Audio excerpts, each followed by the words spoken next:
Welcome back to Tranquil Arc Chronicles, where history breathes in whispers, and the night remembers what the day forgets. If your eyes grow heavy, that's all right. Let them drift. Let your heart beat slow to the rhythm of the rain against the window. Some stories are meant not to wake you, but to keep you company as you wander softly into dreams. Tonight, we journey to the quiet valleys of 12th century France, where time moves like mist through ruined cloisters, and a single bell rings only for those who still listen. Close your eyes, breathe in, let the world fade beyond your walls. This is the story of Ashenvale Abbey and the man who came seeking its silence. The forgotten road, the road to Ashenvale, was older than memory. It began as a thin trail between poplar trees, their trunks pale as bone beneath a milky sky. By dusk, the path coiled through low hills that seemed to hum with the echo of footsteps long gone. Alaric, a scholar of ecclesiastical ruins, had followed the trail for 2 days. He carried only a leather satchel filled with parchment, ink, and a single candle stub wrapped in cloth. His horse had been left behind in the last village. It refused to climb further, shivering as if the air itself were heavy with unseen hands. He had heard of Ashenvale from a tattered monastic record found in the archives of Toulouse, Abbatia Silenti, the Abbey of Silence, abandoned after the fever of tongues, Anno Domini 1189. A plague, they said, but the document spoke not of sores or fever, only of voices, voices that filled the night until the monks sealed their own doors from within. The villagers still called the region Les Collines Murmurantes, the Whispering Hills. And as Alaric walked, he understood why. When the wind passed through the hollow trees, it carried a sound like low chanting. Not quite words, not quite song, a rhythm older than prayer. The village beneath the bell by twilight. He reached the remnants of the old village. Stone walls crumbled into the soil, their edges softened by moss. A single chapel stood half intact, its roof collapsed, yet its altar untouched, a marble slab veined with time and rain. A woman sat near the altar, lighting a small candle. She was old, her hands trembled as she cupped the flame. When Alaric greeted her, she did not look up. "You've come for the bell," she said. "I've come for the truth," he replied. "The truth rings only once a year," she murmured, "and never for the living." She told him that every All Saints' Eve, when the mists grew thick enough to hide the moon, the bell of Ashenvale tolled 13 times. But the abbey's tower had long since fallen. No bell remained above ground. Alaric smiled politely, accustomed to superstition. Yet, when he asked where the abbey lay, the woman simply pointed uphill, toward a slope veiled in mist. "Follow the path until you hear nothing," she whispered. "That's where it waits." He left her with a coin and a nod. But as he turned away, he heard her say softly, "Not all pilgrims return to silence. The climb took hours. Fog clung to the hills like breath upon glass. Every few steps, Alaric paused to steady his lantern. The air was still, yet the flame bent sideways, as though drawn toward something unseen. He began to hear the faint echo of dripping water. It seemed to come from beneath his feet, deep below the hill. When he finally reached the summit, the ruins of Ashenvale Abbey stood before him. Arches jutted like ribs against the night sky. The tower, half fallen, leaned over the cloister like a weary sentinel. A single iron gate guarded the courtyard, its hinges rusted, its lock broken long ago. He entered quietly. Inside, the air smelled of rain, stone, and something faintly sweet, a lingering trace of herbs, long dried. The Hall of Names. In the refectory, he found remnants of wooden tables and a wall covered in Latin inscriptions. Some were prayers, others were names, carved crudely into the plaster. Brother Odonis, Matthew Geraldus Lucian, and at the center, Vox Mortuorum Nantacet. The voice of the dead does not fall silent. He copied the phrase into his journal, noting its peculiar phrasing, not shall not, but does not, as if the writer meant it quite literally. His lantern flickered. Something metallic glimmered near the floor, a small bronze fragment curved like a petal. When he lifted it, he realized it was the lip of a bell, broken cleanly at the rim. The edge still rang faintly when his fingernail brushed it. He froze. The air held the sound for too long, as though the walls were listening. The first night, he set camp within the Abbey's library, a shell of arched windows, their glass long gone. Rain dripped through the ceiling in slow rhythm. He wrote by the dim glow of his candle, noting the stillness of the air, the faint smell of myrrh and dried lavender in the cracks of the floor. Just before sleep, he heard something, not a voice, not quite a sound, a pulse, deep and hollow, like the breath of an enormous bell submerged underwater. He sat up, heart quickened. The sound came again. This time it was not the wind. It rose from below the earth, from the soil itself, a single note, so low it trembled through his chest. Then silence. He marked the hour, midnight, he wrote in his journal. First toll heard beneath the abbey. Not mechanical, not imagined. The sound carries warmth, like a heartbeat. We'll investigate the lower chambers at dawn.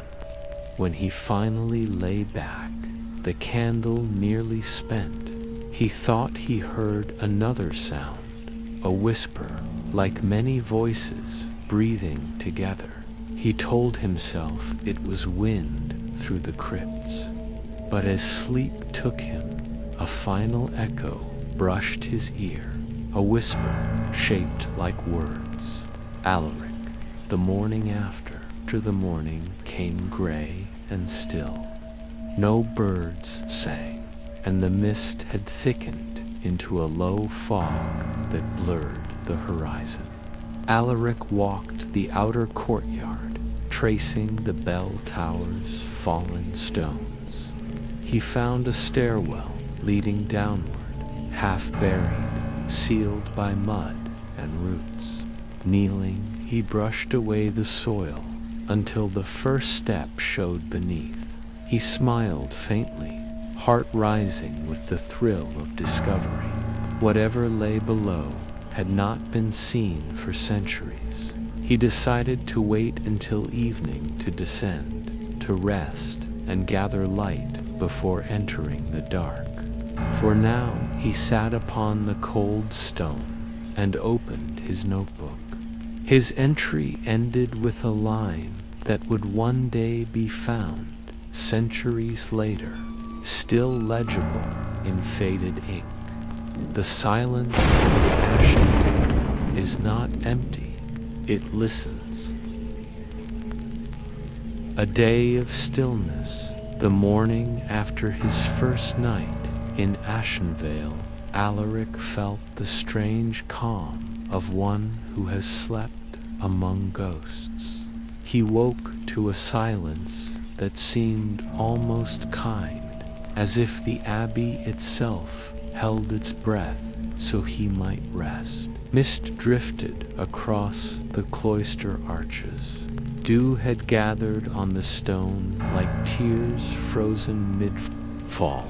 He boiled water from the rain barrel in his small tin pot and drank it as though it were communion wine, quietly, reverently, his breath fogging in the cold morning air.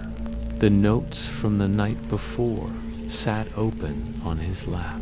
He reread them, doubting his own handwriting. The sound carries warmth, like a heartbeat. It was unlike him to write so emotionally. Alaric was a man of ink and measurement, a cataloger of the past, not a dreamer, but something in the stillness of Ashenvale had reached through the boundaries of reason and pressed its palm against his ribs. The gate and its keeper, he decided to begin his day's work at the abbey gate, the only part of the outer wall still standing whole. It loomed at the far end of the courtyard, iron twisted with ivy half sunken into the ground. As he approached, he noticed carvings along the arch, Latin verses etched deep into the stone, but weathered into near illegibility. He brushed the moss away with gloved hands. Non omnis qui intrant redunt, not all who enter shall return. He smiled faintly, a warning or a prayer. In the Middle Ages, they were often the same thing. At the gate's base, he found remnants of candle wax, not ancient, but pale and recent. Someone had been here before him. The strangers, like the villagers, had claimed none dared to climb the hill. Yet here, in the hollow of the gate, lay the stub of a candle melted around a copper coin. He lifted it carefully. The wax smelled faintly of sage. The copper was foreign, minted with the crest of the old Languedoc region, a design unused for over a century. His pulse quickened. Someone, at some time not long past, had performed a ritual here, perhaps to keep something in, or to call something back. Alaric recorded each detail meticulously: coin, wax, scent, placement, but beneath his notes, his pen trembled. The air near the gate felt wrong, too warm, despite the morning chill. When he stood upright again, a sound echoed faintly through the courtyard, a single chime. He spun around, But the sound had no source. It had come unmistakably from beneath his feet. Beneath the courtyard by midday, clouds had gathered like bruises over the sky. Alaric followed the sound toward the old cloister. Well, its stones were slick, blackened with moss. He leaned over and peered into the shaft. At first, only darkness. Then a glimmer, far below, perhaps 20 feet. Something metallic caught the faint light of day. It swayed gently, a bell, small, handheld, the sort used in monastic processions. It hung suspended by a rusted chain, unmoving yet not still. As he watched, the bell trembled once, twice, and stopped. No wind touched the courtyard. No rope pulled the chain. He whispered to himself. Acoustics, perhaps a falling stone, but his voice sounded strange against the silence, as if the air swallowed him whole. The hidden stair beside the well, buried under vines. Alaric found the faint outline of an iron ring, the kind once used to lift cellar doors. He cleared the debris until a wooden trap was revealed, sealed long ago with iron nails. The wood crumbled easily beneath his knife. When he lifted the hatch, a wave of cold air breathed up from below, not damp, not musty, but clean, as if preserved. A spiral stair descended into blackness. Each step was carved stone, narrow and precise. He hesitated at the threshold. Every historian dreams of undiscovered chambers, but the air beneath felt too alive. He marked the entrance with chalk, closed the hatch, and promised himself he would descend at dusk. For now, he returned to his camp, heart thrumming softly with anticipation. The manuscript of St. Renardus. Inside the Abbey library, he discovered a chest wedged beneath a fallen beam. Inside, parchments sealed in beeswax, their ink brown and trembling with age.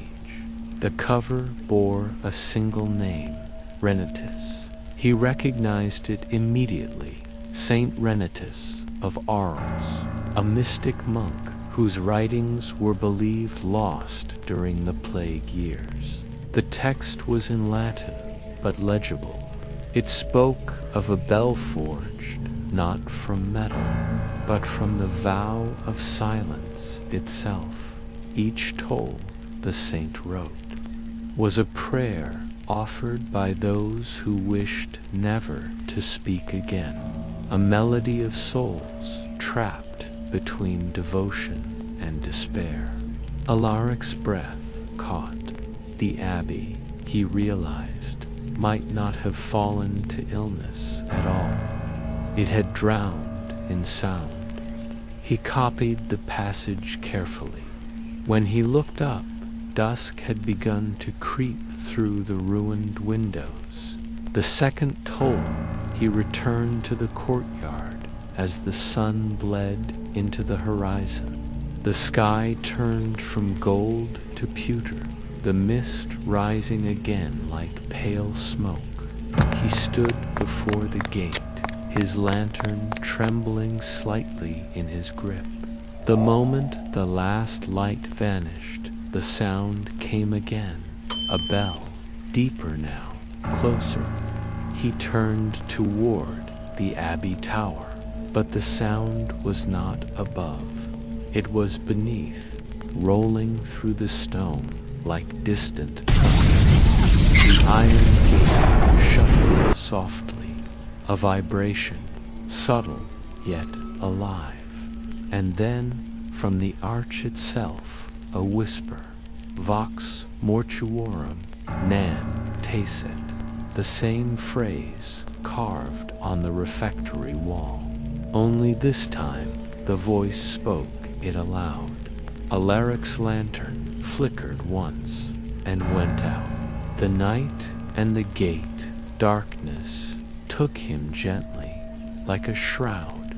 He could see nothing, only hear the hum of 1,000 tiny bells, each one ringing just beyond the edge of silence. He pressed his hand to the gate and felt warmth, as though something pulsed within the iron itself. He whispered, "Who are you?"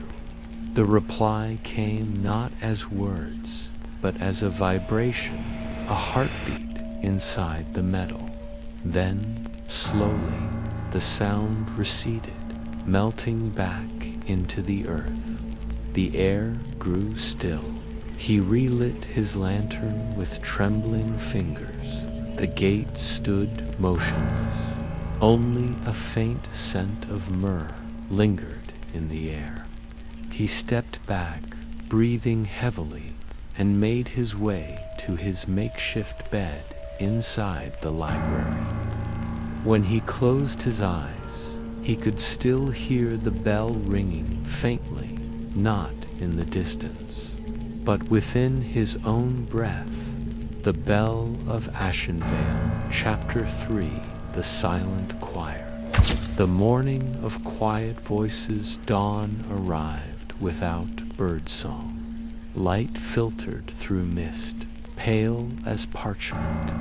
The ruins of Ashenvale seemed to float in it, weightless, as though time had stopped breathing. Alaric rose stiffly from his cot, his lantern still half-burned beside him. The night's memory lingered in his mind like a dream, half-remembered, the heartbeat of the gate, the whisper that had no throat. He took to his journal, hand trembling just enough to blur the ink. "There is intelligence in the silence here," he wrote. "It listens before it answers." He stepped into the courtyard. The mist parted around him like veils, revealing the tower's broken shadow across the stones. He could see, faintly, the trail of his own footprints from the night before, the only marks of movement in a place otherwise untouched by life. When he knelt beside the old well, the air around it pulsed with faint warmth, as though the stone itself exhaled. And from somewhere deep below, he heard a distant rhythm, not the ringing of metal this time, but the soft pattern of breathing. Many breaths, 1,000 small exhalations rising from the earth. The chant beneath dust inside the library. He returned to the parchment of Saint Renatus. The Latin lines blurred at first, not from age, but from something subtler, as though the letters themselves resisted being read in daylight. He ran his finger beneath one phrase, Quantus qui nan dissanit, the song that never ends, and beneath it, faint ink drawings, circles, lines, a notation of music unlike any he'd seen. Each symbol seemed to spiral inward, converging toward an invisible center. It wasn't written for voice, he realized. It was written for echo. The monks hadn't sung to the heavens, they had sung into the walls, into the stone itself, until the abbey remembered the sound and began to sing it back. The whispering gallery by midday, Alaric's curiosity had grown into obsession. He roamed the cloisters, clapping softly, listening to how sound curved. Certain corners answered him with faint hums, low and mournful, as though the walls themselves hummed back.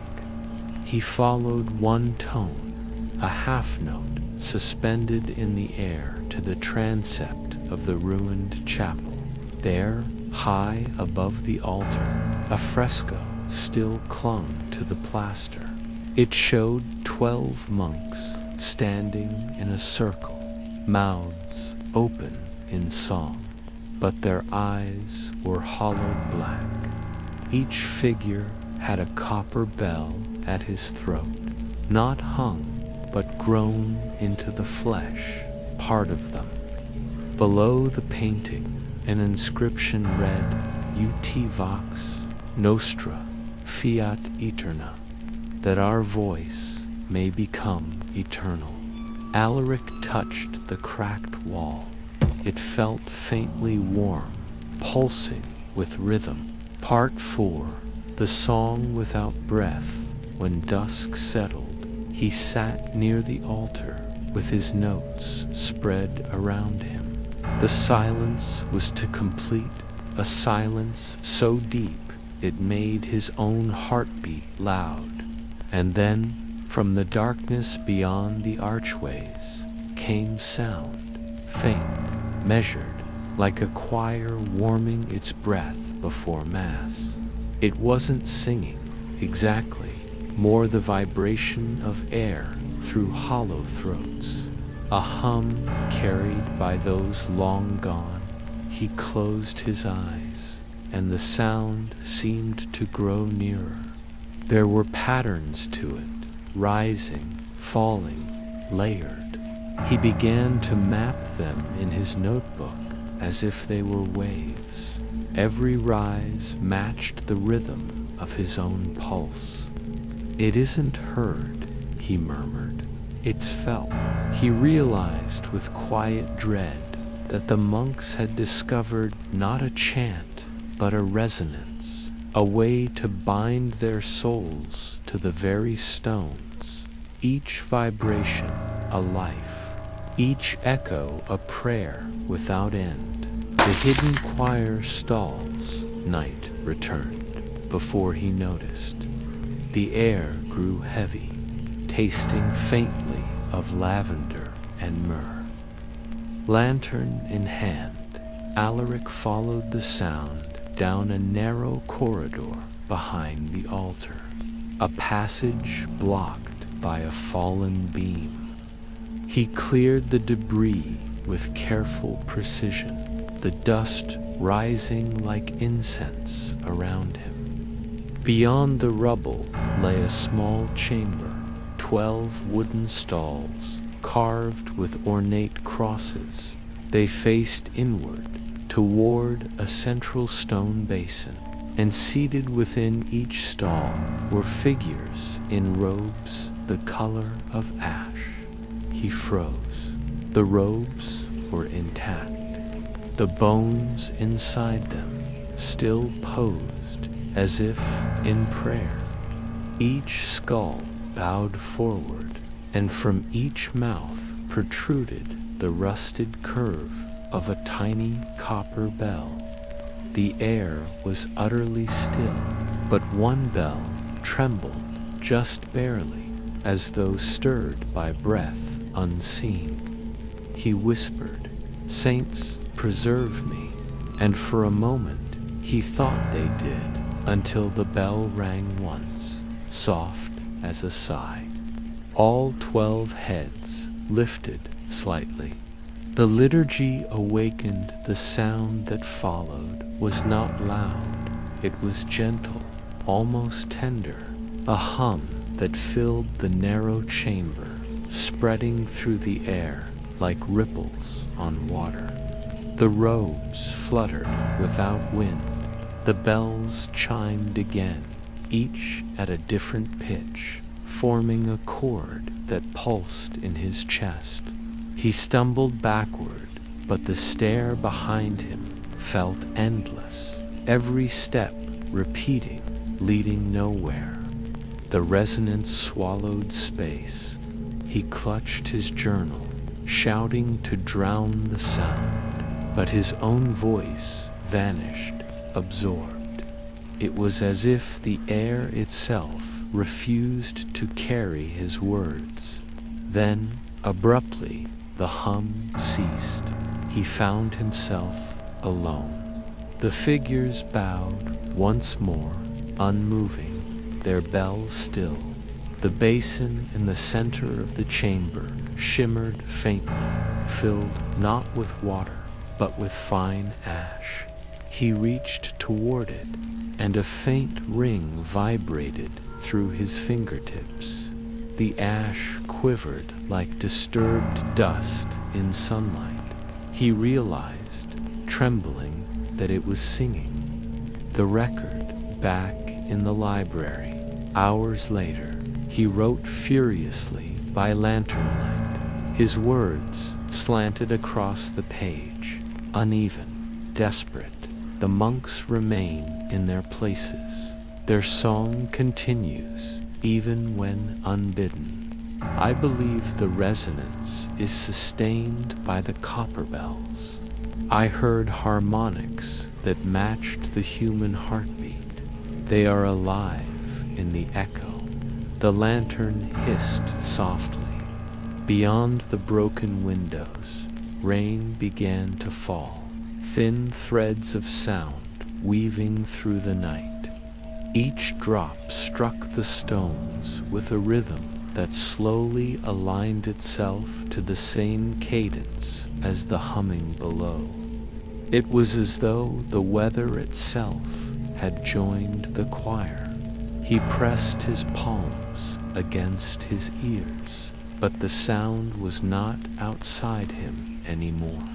It was within, and still, through the rhythm, came a faint new tone, a 13th bell, deeper, solitary. It seemed to call his name. The night of the 13th, he left the library close to midnight. The air shimmered with unseen heat, though the rain had turned to mist. The bell tower stood above him, its top shattered, its interior dark as a throat. From within, he could hear the 13th bell, not the gentle tone of those below. This one was vast, ancient, its vibration spreading through the earth itself. He climbed the spiral steps, each groan of stone matching the rhythm of the toll. At the top, he found the great bell still hanging, green with age, split down the center, impossible to ring. Yet it was ringing, soundless, motionless, but he could feel it in his bones. The inscription along its lip read, Odite Mortui, Here, O Dead, and beneath it, smaller letters, newer, Et, Qui, Odoret, Vivet, and whoever hears shall live. He reached out to touch the cracked metal. The moment his fingers brushed it, the entire abbey exhaled, a single vast breath of sound, rushing through every corridor, every stone, every forgotten tomb. The silent choir below awakened again, their hum rising like a tide. Alaric fell to his knees, his pulse matching the bell's rhythm, steady, endless, unmercifully calm. The world dimmed to one color, bronze. The sound became everything, and then silence. The sound after silence. There are sounds that never truly stop. They only sink beneath hearing. When Alaric awoke, the world around him was still trembling, though nothing moved. The air in the abbey was dense, carrying a faint metallic taste, like rain that never reached the ground. He sat upright, his body weak, the skin of his fingertips marked with faint greenish stains, the residue of the Bell's touch. His notebook lay open beside him, but all the ink had bled outward, spreading into indecipherable shapes like veins or roots. The toll had not ended. It had only changed form. Now it was inside him, a second heartbeat, deep and unrelenting. He closed his eyes and tried to slow his breathing. The moment he did, he could hear them again, faint voices beneath his pulse, whispering words that were not words at all. They weren't calling for him, they were praying through him. The echo chamber, the morning light that filtered into Ashenvale, was different now. It had a weight to it, as though time itself were leaning upon the stones. Alaric staggered through the corridors, guided by instinct more than direction. He noticed that each archway he passed seemed narrower than before, as though the abbey had drawn closer around him during the night.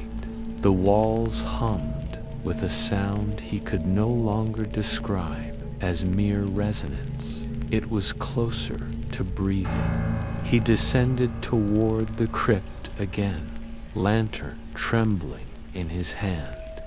The dust along the stair vibrated faintly, shifting like sand under wind. And from far below came the low murmur of the 12 voices, not singing, but speaking. Their tones overlapped in strange cadence, syllables that had no origin in Latin or prayer. It was language without tongue, sound given thought. When he reached the final step, he stopped. The chamber was brighter than before. Soft blue light radiated from between the ribs of each robed figure. Their bells were still, but the glow pulsed with rhythm, the same pulse that now lived within his chest. He realized then that the toll was not sound at all. It was memory. The abbey was remembering him as it had remembered the monks before him. The reflection beneath ash, the stone basin in the center, now shimmered with a thin film of light.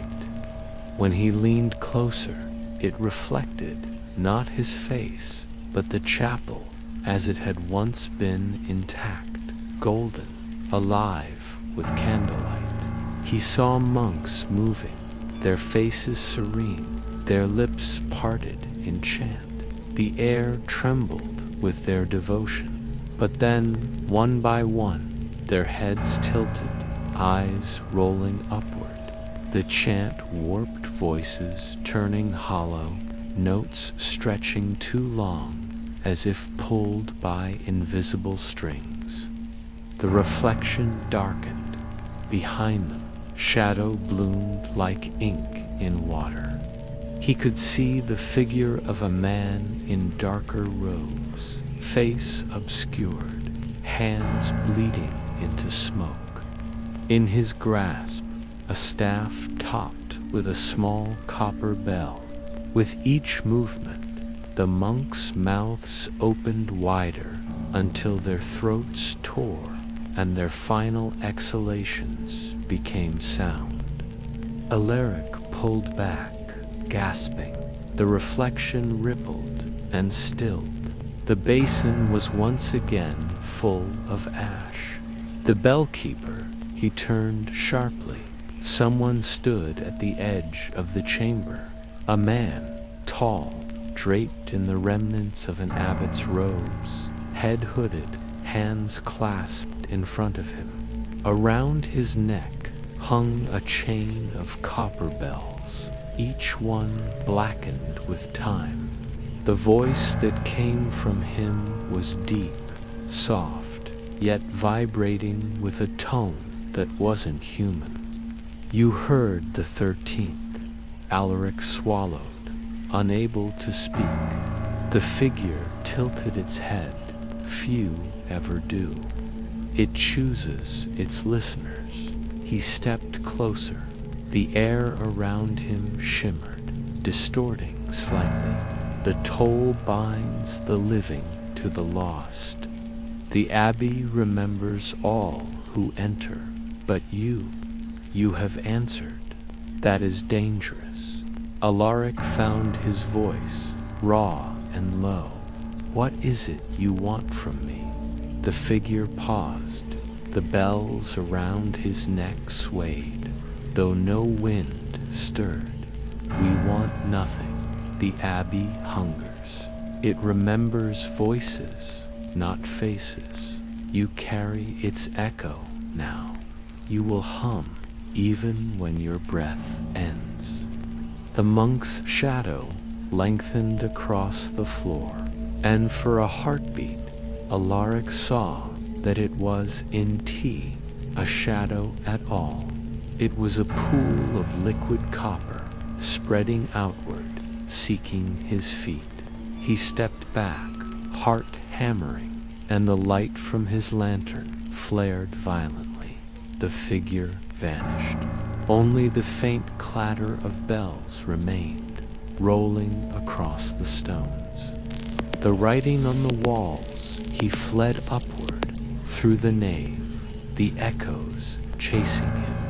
When he reached the refectory, the light from his lantern danced across the walls, and he saw words written everywhere, lines that glowed faintly in the same copper hue.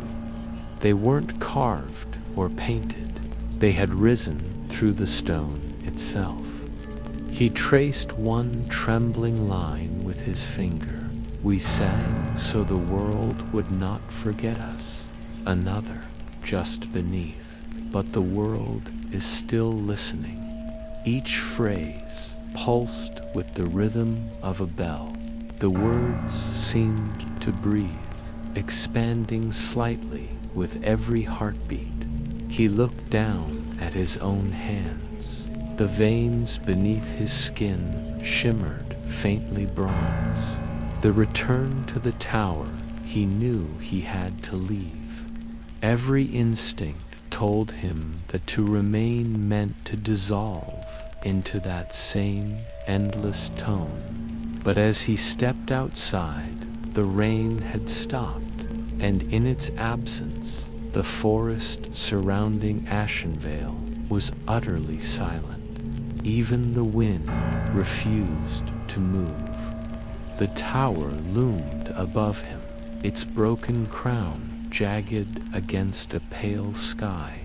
The great bell still hung, cracked and immovable, but now it glowed faintly in the twilight. He felt drawn to it, as though it pulsed in rhythm with his own blood. He climbed. Each step echoed differently, not in the air, but in his bones. By the time he reached the top, the light of dusk had dimmed into gray. He stood before the bell again.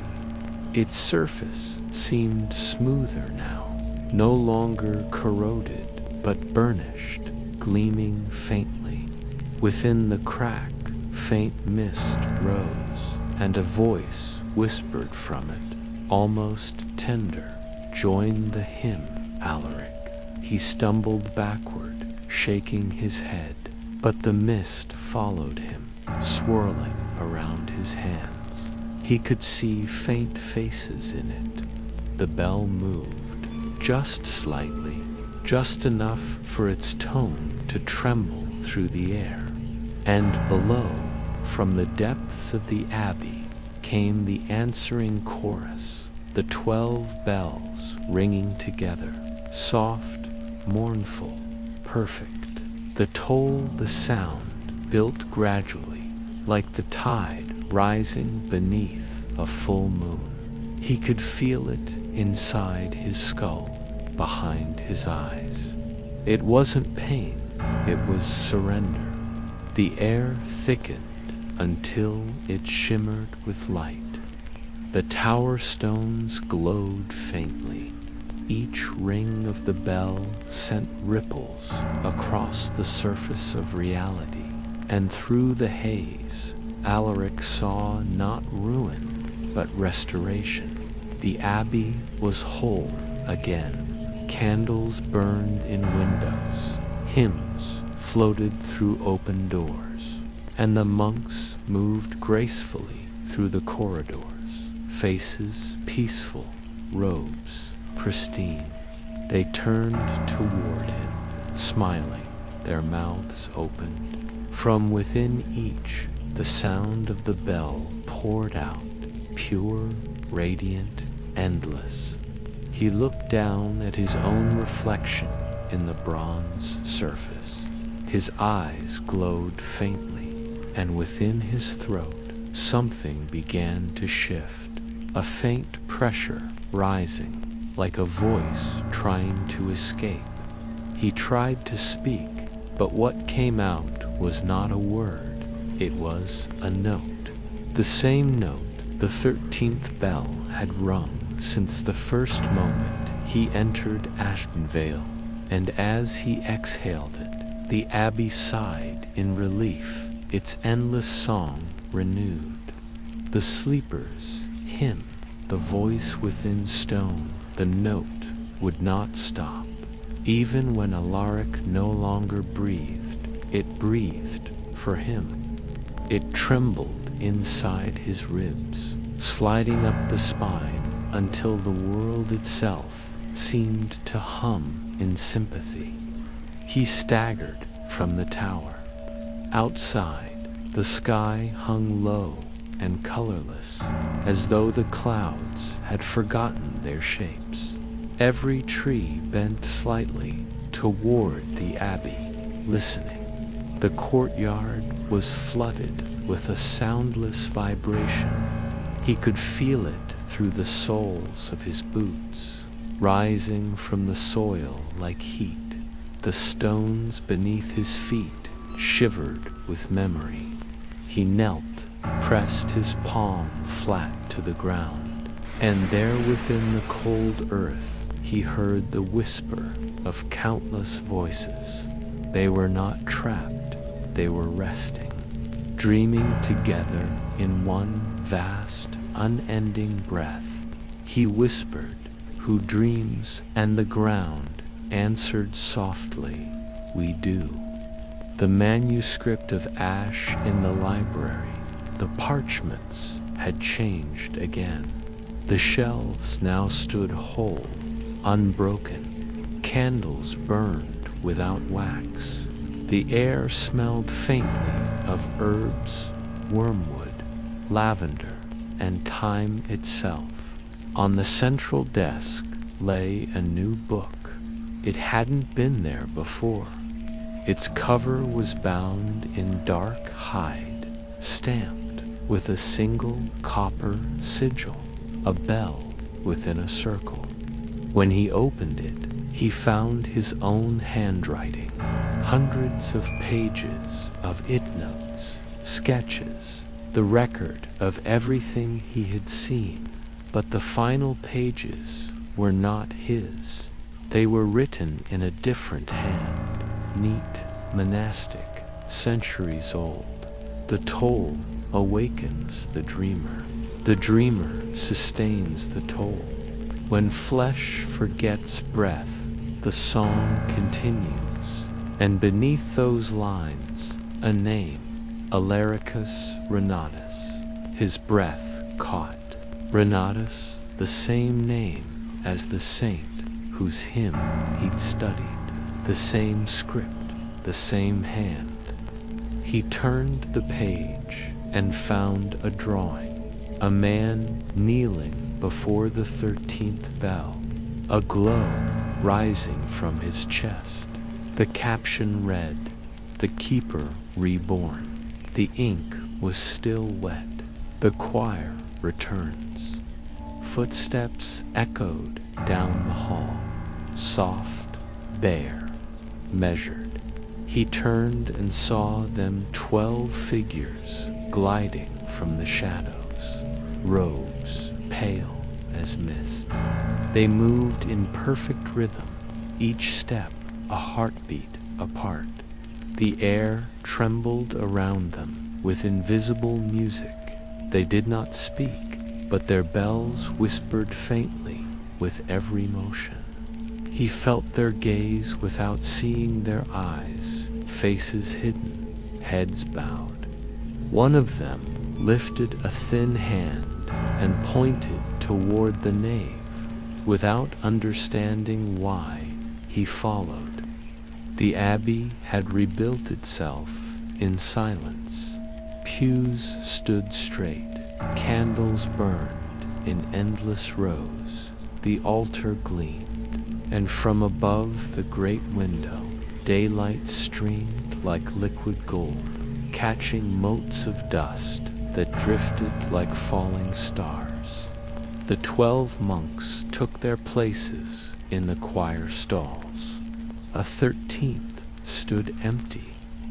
One gestured gently for Alaric to step forward.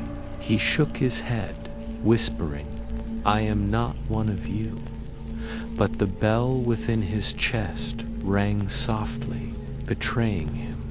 They bowed in unison. The hymn began. The hymn of dreams, no words, only tone, a vibration that seemed to loosen the world's joints. The sound slid through him, through every object, until the entire abbey pulsed like a living heart. Walls swelled and exhaled light. Dust rose in gentle spirals. The air tasted of copper and rain. He felt his own voice join them, not from his throat, but from the hollow between his ribs. A single pure note escaped him, sustained by no breath. The abbey accepted it. For a moment, he felt infinite calm. No fear, no time, only belonging. He saw visions as the note held, the abbey newly built, monks chanting under sunrise, a plague creeping through villages, the monks sealing themselves inside, to sing until their bodies failed, and their final vow, "Let the abbey remember, if heaven forgets." The sound swelled. He cried without tears, each drop dissolving into golden mist. The sleep beneath echo. When the hymn finally faded, the monks lowered their heads. The 13th stall glowed faintly. Alaric stepped toward it. The wood was warm, pulsing gently as though alive. He reached out, trembling, and placed his hand upon it. Instantly, he saw his own reflection in the polished surface eyes, half-closed, mouth slightly open in song. A bell hung at his throat, small and perfect. He whispered, "Am I to remain?" A voice, soft, inside him answered, "Not remain, rest." The warmth spread up his arm, through his chest, into his heartbeat. His limbs grew heavy, then light. The world dimmed to the color of candle wax. He did not fall. He folded as a page folds back into a book. The abbey breathes outside. The forest stirred for the first time in days. Wind brushed through the trees, carrying a faint bell tone that seemed to come from everywhere. The abbey stood whole again for a few heartbeats, its towers straight, its roof unbroken, windows shining with eternal dawn. Then, as the sun touched the horizon, it faded once more to ruin. Only the great bell remained visible, cracked and silent. But if one stood close enough, with head bowed and ears open, they could hear the faintest hum, deep and slow, as though someone were dreaming inside the stones. And sometimes, on All Saints' Eve, when mist curls low and the air tastes of rain, a 13th tone joins the chorus of the dead, a voice too human to be only memory.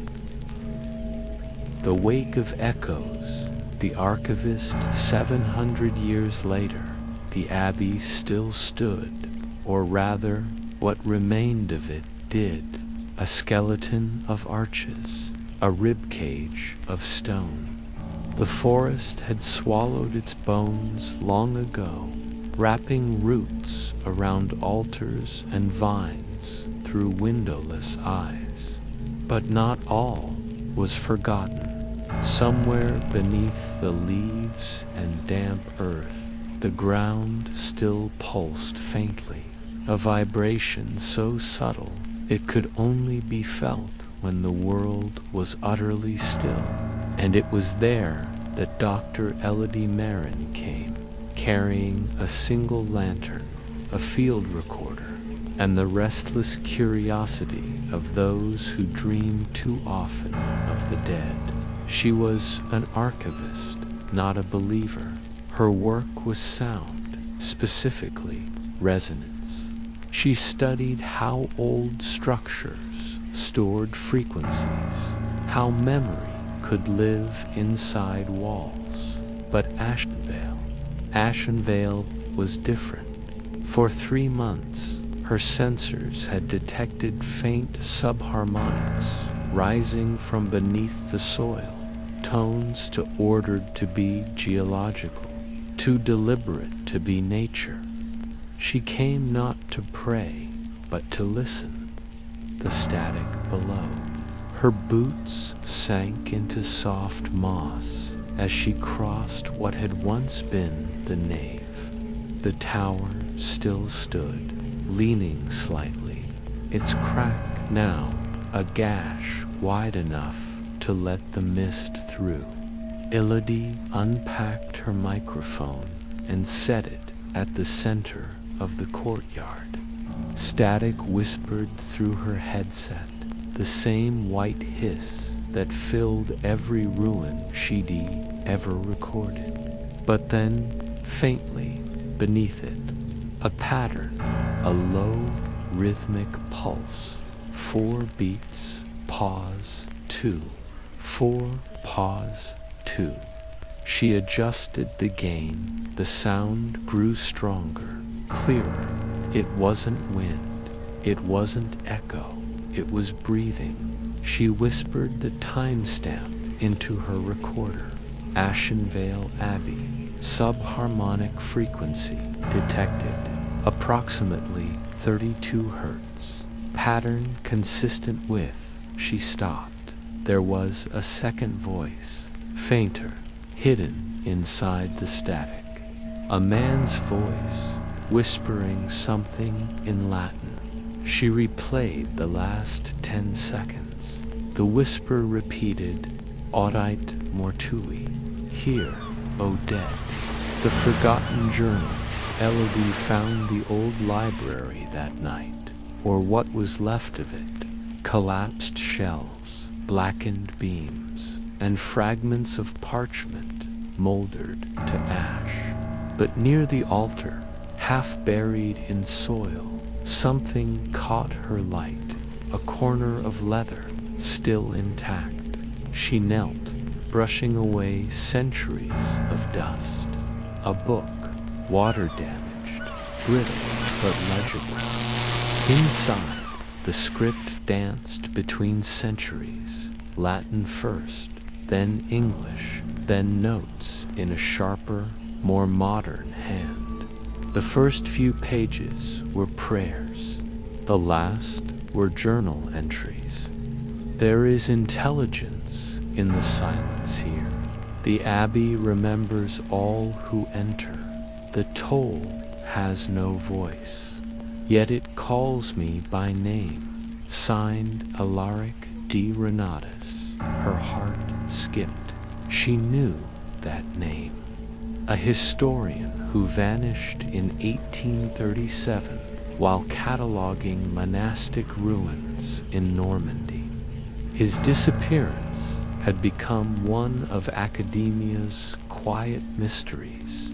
She flipped to the final page, written in faint brown ink.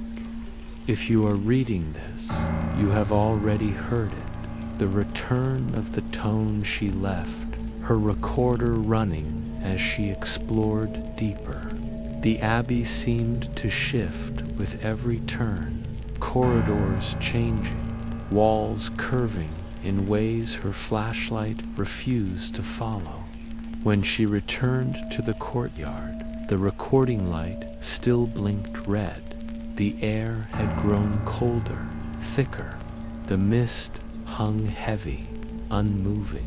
She played the track, at first only static, then faintly the same 4/2 rhythm, then voices, layers of them, whispers, overlapping like ocean foam, monks chanting, bells chiming softly, and one clear human voice repeating her own notes, syllable for syllable. It was her voice, recorded before she had spoken. Her breath hitched. She replayed it again, the same, and then came the final phrase, one that she had not said, one that was not hers. Welcome back. The choir awakened that night. She dreamed she stood in the abbey again, only it was whole. Candles burned. The air shimmered gold. She walked between rows of monks whose faces glowed faintly behind their veils. One turned toward her, lifting a lantern. His eyes were gentle. His voice, when he spoke, was familiar, impossibly so. You came to listen. Now you must remember. She reached out, and as her fingers touched his, she woke, but the abbey was still singing, not in her dream, in the waking world. Her equipment pulsed with light, the frequency display frozen at one continuous tone. The lantern's flame flickered in time. The stones beneath her trembled faintly, and then she heard footsteps, 12 sets, approaching from the shadows. The toll of the present. She turned slowly, flashlight shaking. The mist parted. 12 figures in robes stood before her, silent and still, but they were not decayed. Their robes were clean, their hands pale, their eyes closed as if in prayer, and at their throats hung small copper bells. The tallest among them stepped forward, raising one hand. In it, she saw a single old hand-bound journal, her journal. The man's voice was calm, resonant. The abbey remembers. Élodie took a step back, but her body no longer obeyed.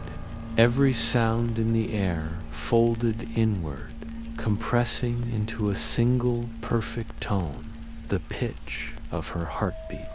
She tried to scream, but her voice joined the frequency instead. It rose, pure and bright, merging with the others. And as she collapsed to her knees, her reflection appeared in the wet stone below, a faint bell now glimmering at her throat. The wake morning came quietly. Birdsong returned to the forest. The mist dissolved, leaving behind the familiar ruin. Only Élodie's equipment remained, blinking faintly. The recorder clicked one last time and fell silent. A week later, a research team retrieved her files. Most were corrupted, except one final entry, a clean recording with no static, no distortion. It contained a soft, steady hum, the sound of 12 bells ringing in perfect harmony, and beneath them, faint, clear, a woman's voice, endless. We are endless. The waveform never ends.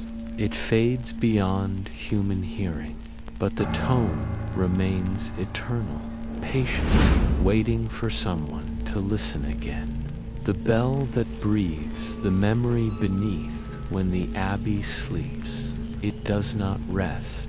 It dreams of candles long melted, of prayers left unfinished, of footsteps that no longer echo. And somewhere within that dream, Alaric walks again. He does not remember how he arrived, only that he stands in a corridor lit by candles that never burn out. His clothes are old, damp with time, and his journal feels heavier than it once did.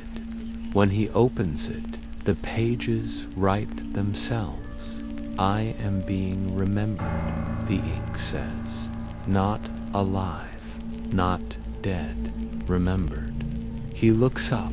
The walls are breathing, slowly, gently, as if inhaling the damp air and exhaling centuries of dust.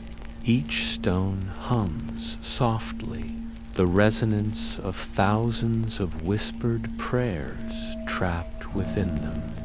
From somewhere deep below, a bell tolls once, and he feels it through his bones. The listening Élodie Maren no longer knows if she is awake. The abbey hums constantly now, through her fingertips, through the lantern, through the roots underfoot. Days may have passed, or none at all. Her camera still records, but its battery never dies. The clock on her wrist ticks backwards, slower each time. She reads Alaric's journal over and over. Every night, new words appear. Every night, the same voice speaks through the paper. When the 12th tone sounds, the walls will open, and on the 7th night, she begins to hear the breathing, not her own. Something vast and patient beneath the earth, just below the nave. The bell, she realizes, does not hang in the tower anymore. It beats. The descent, the trapdoor, reveals itself when she stops searching. A faint metallic ring when her boot touches a particular stone. She kneels, brushes away soil, and finds a handle cold as moonlight. The steps below lead into the dark. Each one is carved from the same pale stone, worn smooth by centuries of feet, or perhaps by hands. At the base, the air is colder, sweeter. A smell like herbs, iron, and incense fills her lungs. Her lantern flame dances with every heartbeat. Then she hears them again, voices, layered and distant. The same chant from her recordings, now alive in the walls. Et lux perpetua lucite eyes, and let perpetual light shine upon them. Her light flickers once. When it steadies, she is not alone. The chamber of tones, it is vast, a cathedral beneath the cathedral.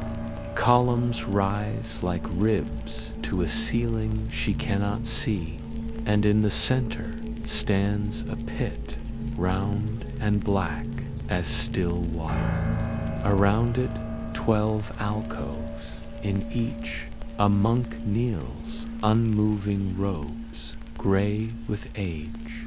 Their faces are calm, their mouths sealed with wax. From their throats hang copper bells, identical and spotless.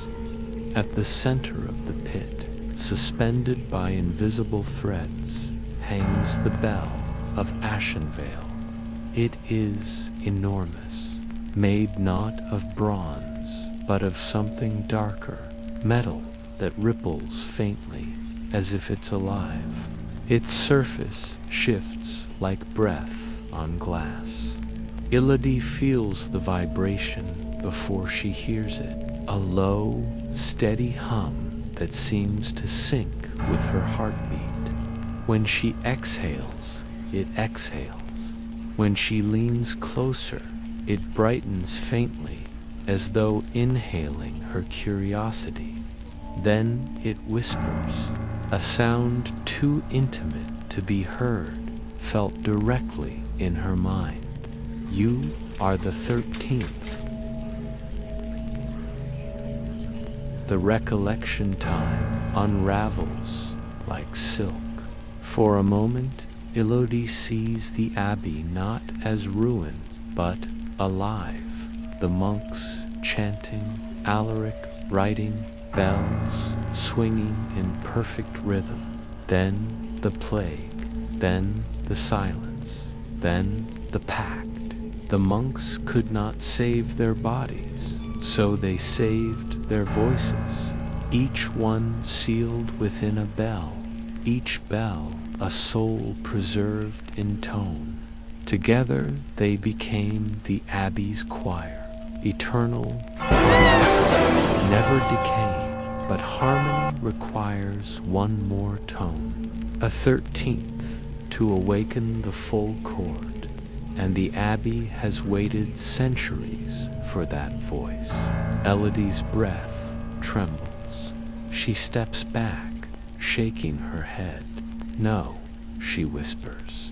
I came to listen, not to the bell hums louder, drowning her out. The monk's eyes open as one, glowing faintly gold.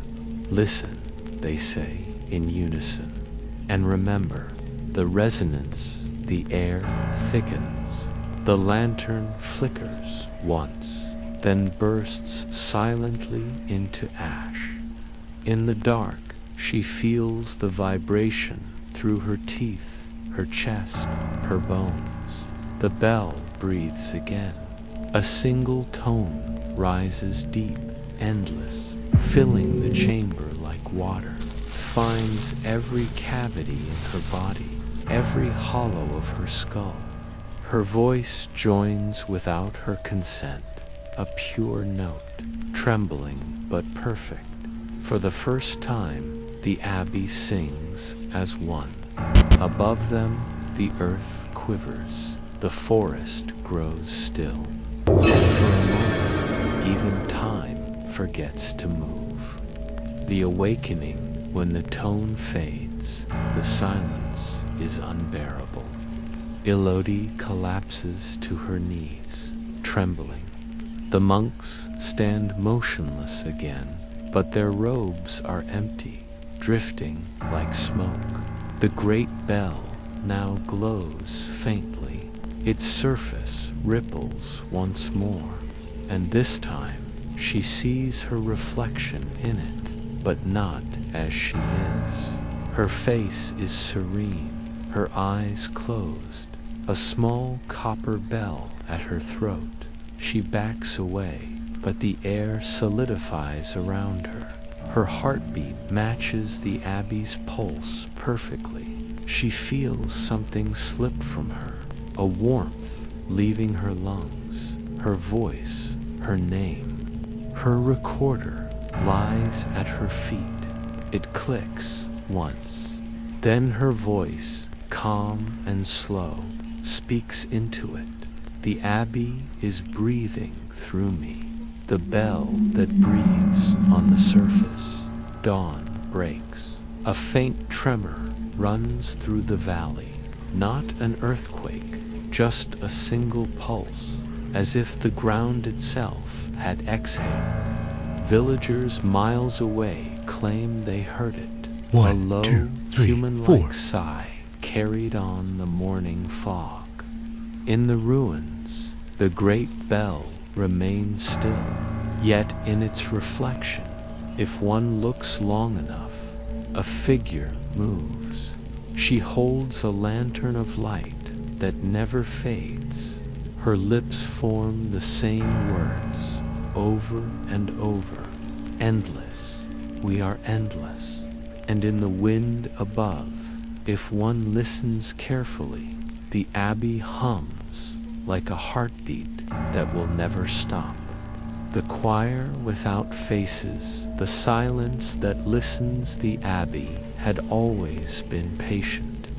Time was not measured in hours or days here, but in breaths, the slow rise and fall of stone, the heartbeat of copper bells. Élodie lay in the ruins, half awake, the fog of exhaustion curling around her. She heard it first as a whisper, soft, low, more felt than heard. We are without faces. We are the song. You have joined us. Her pulse quickened, but not with fear. It was recognition. The Abbey knew her now. It remembered her presence, her curiosity, her voice. She rose slowly, limbs heavy, as if moving through water. Around her, the ruins seemed to hum. Every stone, every fallen beam, every mosque-furred arch vibrated in harmony. The Abbey was singing without lips. It had no faces, no eyes, only sound, memory, and waiting. The subharmonic whisper, her recorder, left near the center of the nave, blinked faintly. Static hissed through the headset. Then the familiar rhythm for beats, pause, and beneath that, a second layer, the whisper of hundreds, a choir rising beneath the surface. The tones were not merely sound, they carried weight, memory, the echo of life long ended. Élodie pressed her hand to the recorder. The vibration traveled up her arm, through her chest, settling deep in her bones. She could feel the Abbey's will flowing through her, gentle, insistent, patient. Remember for us, it seemed to say, sing our song, the faces of sound. She wandered the nave, lantern swinging, listening. The walls shifted subtly in the candlelight, arches bending as though breathing. Here, a pew vibrated faintly, and she realized it was a voice. Not a voice of a human, but of the memory trapped in wood. Every surface hummed differently. The floorboards groaned in low harmonics. The shattered windows chimed in high, fragile notes. The fallen altar stones rumbled like deep drums. She realized the Abbey had no need for faces. The song was its identity. Its voice was its being, and she now had become part of it. The ripple beyond stone, outside the ruins, the forest leaned inward. Leaves vibrated, streams echoed faint notes. Even the wind seemed to hum the foreign two rhythm. Animals paused mid-step. Birds hesitated mid-flight. All listened, though none knew why. The abbey had reached outward, its choir, faceless but infinite, extended beyond stone and soil. It existed now in resonance, carried by every material that could vibrate, every living thing that could hear. Élodie closed her eyes. She felt the hum in her teeth, her spine, her heart. It no longer belonged to the abbey alone. It belonged to her, too. The mirror of bells in a small alcove. She discovered an old, polished mirror. Its surface was black, almost liquid. When she gazed into it, she did not see herself. She saw the abbey, alive. Its towers stretched upward into endless mist. Its bells pulsed in perfect time with her heartbeat, and the 12 monks, or what had been monks, bowed to her, silently, their faces blurred and featureless, their hands raised as though conducting invisible music. The 13th bell floated above her reflection. Its surface rippled with every thought in her mind, and when she reached forward, it pulsed in response, as though breathing with her own lungs. She whispered, "I hear you. I am listening." The bell hummed back. The abbey exhaled through the mirror, and the 4-and-2 rhythm began again, low, endless, patient. The choice the abbey offered her, a path. She could leave, but she would forget the song, forget its subtle call, forget the faint pull of its heartbeat.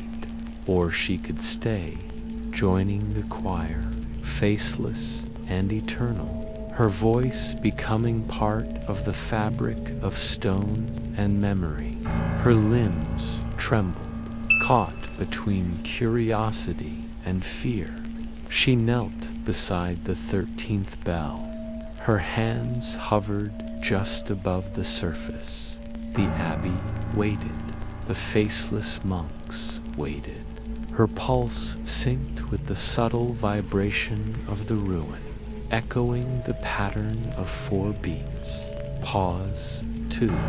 All you need to do is hum, the abbey whispered inside her mind, and you will never leave, and you will never be alone. Her voice rose involuntarily, a single note escaping her lips. The bell responded, brighter, warmer, alive. The walls vibrated. The forest beyond quivered. The abbey, at last, had found its 13th voice.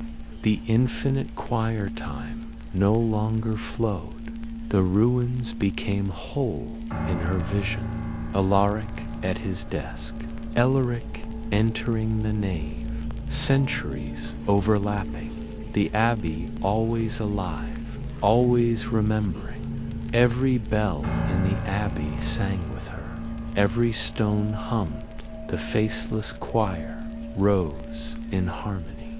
Endless, we are endless.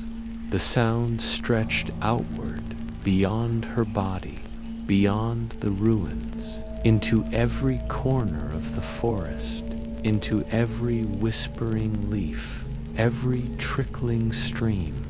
And as she joined them fully, she realized the abbey did not live in stone. It lived in sound, in breath, in memory, in those who would listen. And with a final gentle pulse, the abbey sang, "We are the song, we are eternal."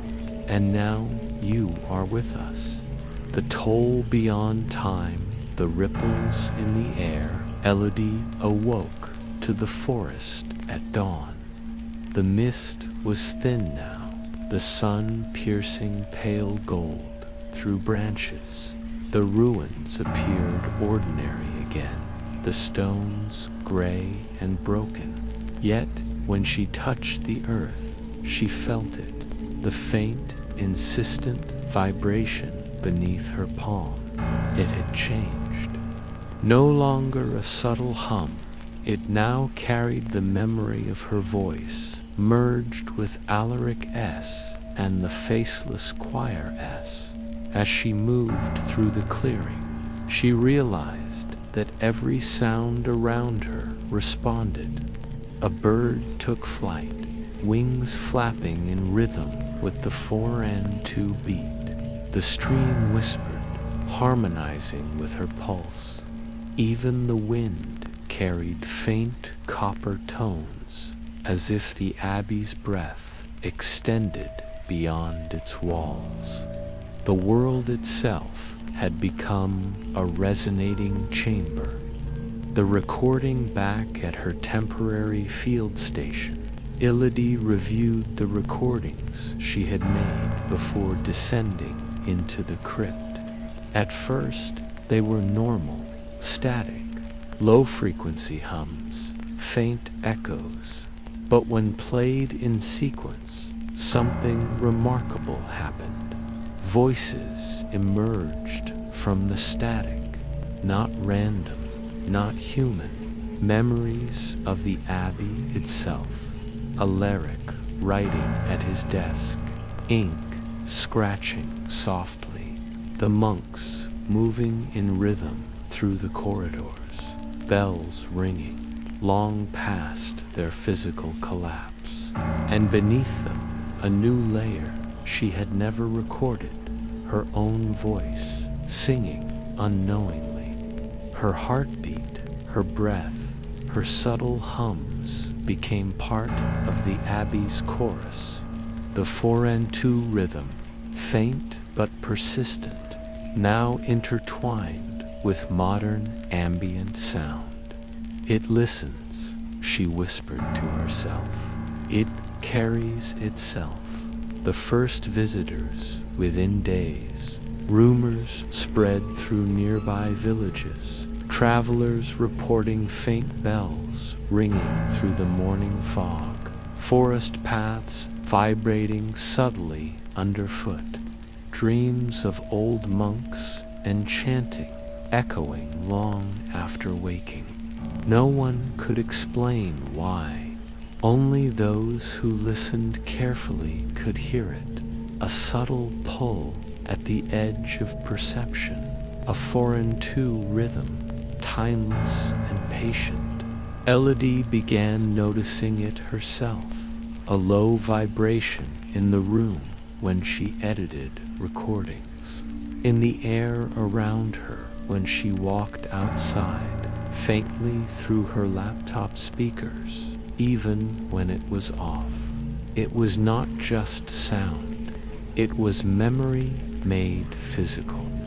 The abbey reached out through all mediums, across centuries, seeking listeners who could sustain its choir.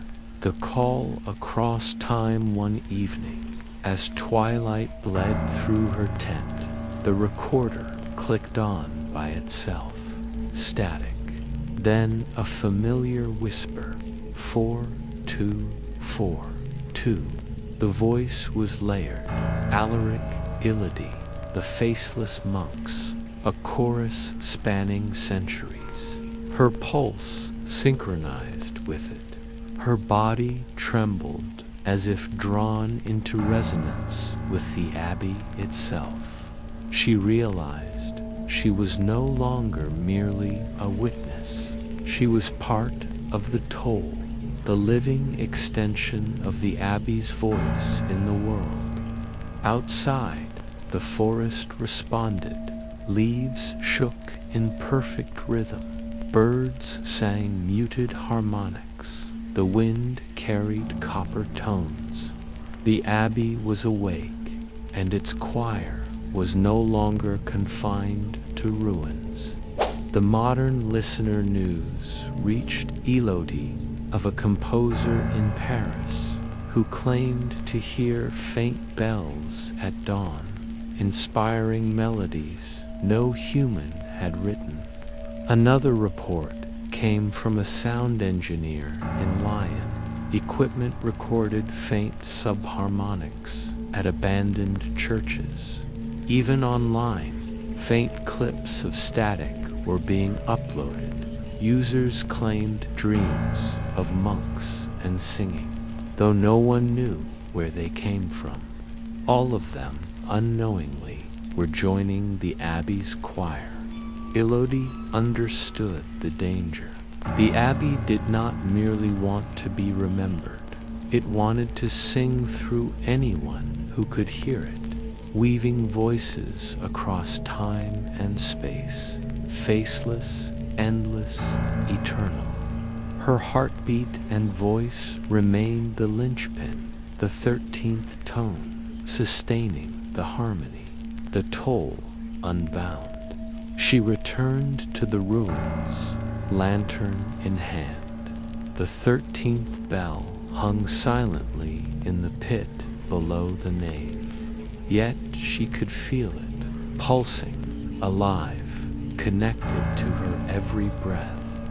When she touched it, the vibration surged through her, the abbey's memory, its choir, the toll of centuries, spilling into the present. For the first time, she realized the full scale. The abbey no longer needed physical walls. It existed in sound, in resonance, in memory carried across centuries. It had become faceless, infinite, unstoppable, and she, Élodie Maren, had become its living conduit. Endless, the abbey whispered through her mind. We are endless. The forest shivered, the ruins vibrated, and across the valley, faint tones traveled, calling anyone who would listen into the eternal choir, the eternal pulse. At night, she would dream of the abbey fully restored, candles burning endlessly, monks kneeling in perfect rhythm, Alaric writing at his desk, and the great 13th bell glowing above them. She could feel the foreign two rhythm in her chest. The abbey's choir now had voices across centuries, connected through every listener it chose. She closed her eyes and let the hum fill her, slow and gentle. Rest, it whispered, and remember the song. Even in sleep, the abbey sang. The abbey's breath, the whisper of air. Élodie felt it first in her lungs, the subtle pull of something ancient moving in rhythm with her heartbeat. The abbey no longer remained confined to stone.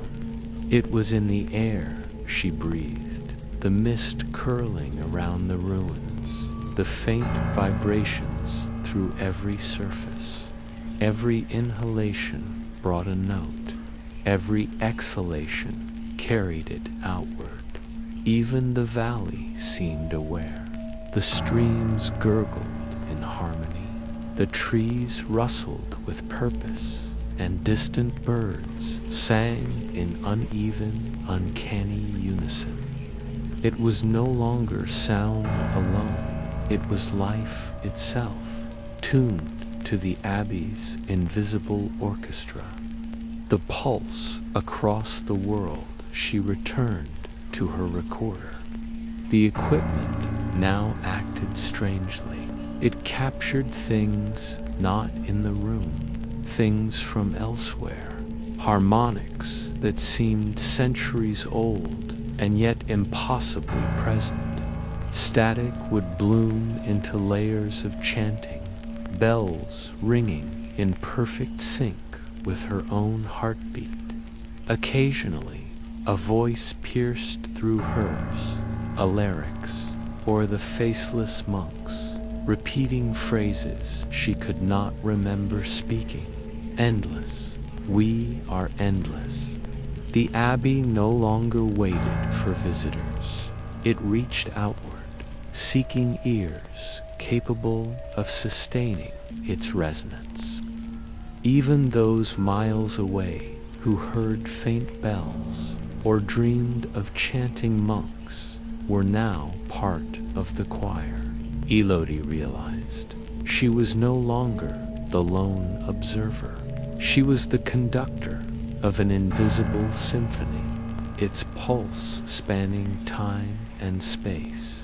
The breath in objects responded. Small items vibrated as she moved near them. Pens, stones, metal tools, even her own clothes hummed faintly against her skin. The abbey could animate the inanimate. A fallen branch in the forest would vibrate with a low note. A puddle reflected movement that wasn't there. Every object, every fragment of the old abbey or its surroundings had become a voice. She reached for a fallen copper bell in the nave. It pulsed instantly, warm beneath her fingers, as though alive. "Carry the song," whispered the voice in her chest. Every breath, every step, everywhere. The choir of the unseen that night. The fog rolled in heavier than usual. As Élodie walked along the perimeter of the ruins, the foreign two rhythm followed her. She turned in every direction. The sound came from everywhere and nowhere. Shapes flickered in the mist, the faceless monks moving in slow, deliberate procession. Their robes drifted as if swimming through water, their copper bells faintly aglow. They did not speak, did not gesture, but their presence hummed through the air. "Do you hear us?" Her own voice echoed back at her, yet it was not her own, transformed into a faint metallic resonance. The abbey had extended its choir beyond ruins, beyond time, beyond human limitation. Every listener now, intentionally or not, was part of the song. Every observer became a living bell, carrying a fragment of the abbey's eternal memory. The conduit Élodie's heartbeat matched the abbey's. She could no longer tell where she ended and the abbey began. Her breath, her thoughts, her faint hums all became part of the resonance. She understood fully. Alaric had been the first human conduit. She was the second, and now the abbey sought more. "The toll is beyond you," whispered the faceless choir. "It passes through, but it never ends." She felt it, the abbey pulsing in the air, expanding, weaving its tones through miles, unseen yet present. The Farantu rhythm, steady and eternal, filled her mind. It whispered, "Sing, remember, join the endless." The breath of time, the valley around the abbey, seemed to hold its own breath. Wind, water, and stone all vibrated in the same perfect rhythm. Even the sun's rays felt slowed, softened, bending to the abbey's invisible orchestration. Élodie closed her eyes, allowing the abbey to fill her entirely. Her heartbeat was no longer just hers. It was the pulse of centuries, the voice of countless monks, the 4-2 rhythm that had endured from the plague to the present. And then she heard it, the faintest echo of a 13th bell in the distance. A single note, clear and warm, as if the abbey itself had exhaled. She opened her eyes. The ruins shimmered faintly in the fog.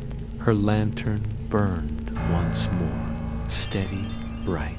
The abbey was breathing. Through her, through the forest, through every object, attuned to its song.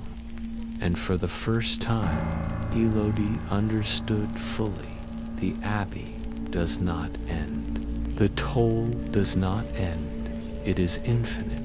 The first full night, that night, she lay on the cold stones of the nave. The fog outside pressed softly against her cheeks. The 4-2 rhythm beat in her chest. The faceless choir hummed softly in the air. Her body relaxed, her mind slowed, and in that infinite gentle pulse, she felt the abbey's song cradle her like a lullaby from centuries past. Rest, it whispered through the stone and air, and remember the song, even as sleep took her. The abbey continued to breathe, its toll unbroken, faceless, endless, eternal. The 13th tone fully awakened. The convergence night had fallen again over Ashenvale. The ruins, fog-draped and silent, waited. Élodie walked through the nave, the 4-2 rhythm echoing in her chest, in her limbs, even in her hair brushing her shoulders. The faceless choir had gathered 12 forms, drifting, robes moving like water. Each held a copper bell at their throat, glowing faintly with a golden warmth. Above the nave, in the suspended pit, hung the great 13th bell. It pulsed slowly, in perfect harmony with Élodie's heartbeat. Her hand hovered above it. She could feel centuries of prayer, of devotion, of silence and decay flowing through the metal. Her voice trembled as she whispered, "I am listening." The abbey responded immediately. The vibrations surged through her body, filling every hollow with warmth and weightless energy. The choir began a low hum, synchronized with her own pulse. The union, step by step, she approached the 13th bell. Every nerve in her body resonated with anticipation, fear, and awe. The faceless monks raised their hands, conducting a melody that could be felt more than heard. The air itself thickened, vibrating in a subtle golden haze. When her fingers brushed the bell, it responded not as metal, but as living memory. Alaric, the monks, and countless unseen voices flowed through her, carrying centuries of devotion, their song finding a new vessel. Her body trembled. Her voice escaped without intention, a pure, singular note, joining the choir. The air around her shimmered. The ruins lifted into dreamlike perfection in her mind's eye. Intact towers, flickering candles, the long-lost manuscripts on their desks. The abbey was alive, and she was the 13th tone, the final key completing its eternal chorus. The toll expands the 4-2 rhythm, pulsed outward, through stone, soil, fog, and wind, the Abbey's song extended beyond the ruins. Every sound, every object capable of resonance, trees, streams, distant rooftops, absorbed and echoed it. Élodie felt herself dissolve gently into this infinite harmony. Her thoughts, her memories, even her breath became part of the Abbey's pulse. She could feel the presence of the previous listener, Alaric, guiding her, welcoming her. The Faceless choir shimmered with approval. The bells responded in sync with her heartbeat. The toll had reached its completion, and yet it did not end. It continued, stretching beyond time, beyond centuries, reaching anyone patient enough to hear, anyone open enough to join the chorus, the first sleepers.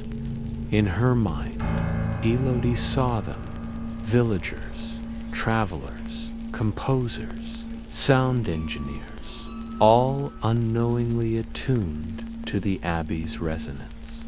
Some had faintly heard the bells in the mist. Some had dreamed of faceless monks singing softly in golden light. Now they carried fragments of the toll. Their voices, dreams, and breaths were drawn into the Abbey's infinite memory. A new layer of choir had begun. Élodie understood the final truth. The Abbey did not need to move. It had become life itself, faceless and endless, singing through memory, sound, and listener. She lay upon the stones of the nave, feeling the world pulse around her. The Abbey breathed. The toll hummed in her chest, and for the first time she experienced absolute calm, the gentle, infinite lullaby of centuries, the infinite pulse. Time slowed. Her heartbeat synced perfectly with the 4 and 2 rhythm. Every exhalation carried the Abbey's tone. Every inhalation drew in the whispers of the past, harmonizing them with the present. The Faceless choir raised a final gesture. The great 13th bell glowed warmly, as if smiling. We are endless. We are remembered. And now you are one of us. Her eyes closed. The ruins faded into soft golden light. She could hear the Abbey everywhere, in the trees, in the fog, in the distant hills. She could feel the toll in her blood, in the soil, in the wind itself. The Abbey's song continued, not loud, not intrusive, just constant, patient, eternal. Rest, it whispered, and remember the song. And Élodie finally did. The lullaby of Ashenvale outside. The forest leaned gently into morning. The fog dispersed, leaving dew on leaves. A faint vibration persisted, barely audible, as though the valley itself exhaled the Abbey's song. The ruins remained silent and ordinary to the eye, but those who listened closely, travelers, dreamers, wanderers, could feel it, a soft, hypnotic hum, a pulse that followed their heartbeat, a lullaby carrying centuries of prayers, songs, and memory. The Abbey had completed its toll. The 13th tone had awakened fully, and its choir, faceless, timeless, and endless, now carried Élodie, Alaric, and countless others through every echo, every whisper, and every breath of the wind. endless.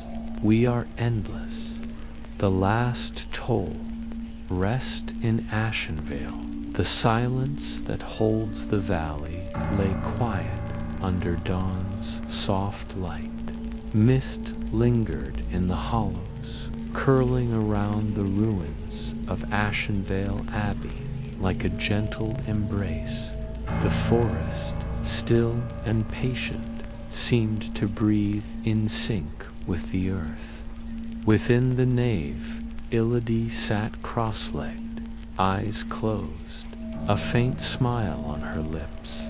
The faceless choir hovered nearby, invisible yet palpable. Their song had quieted into a gentle pulse, no longer demanding, no longer insistent, only patient. She felt the Abbey's heartbeat within her own. 4 beats, pause, 2.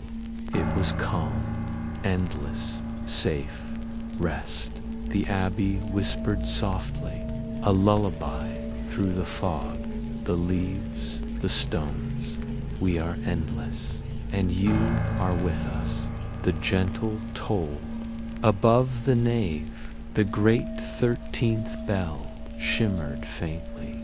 It did not swing, it did not toll. It breathed like a living thing, radiating warmth and comfort. Élodie reached out with a finger. The vibration rippled gently through her hand. A single note emerged, soft, almost inaudible. It joined the wind, the forest, the earth, and carried with it every memory of the Abbey. The monks kneeling in perfect rhythm, a lyric at his desk, centuries of prayers whispered in the air, the quiet persistence of faith and devotion. The Abbey's toll was complete, not with thunder, not with fear, but with a single, enduring note of calm. The choir of memory in her mind. Élodie felt the choir stretch outward. It moved through time, beyond centuries, beyond ruins.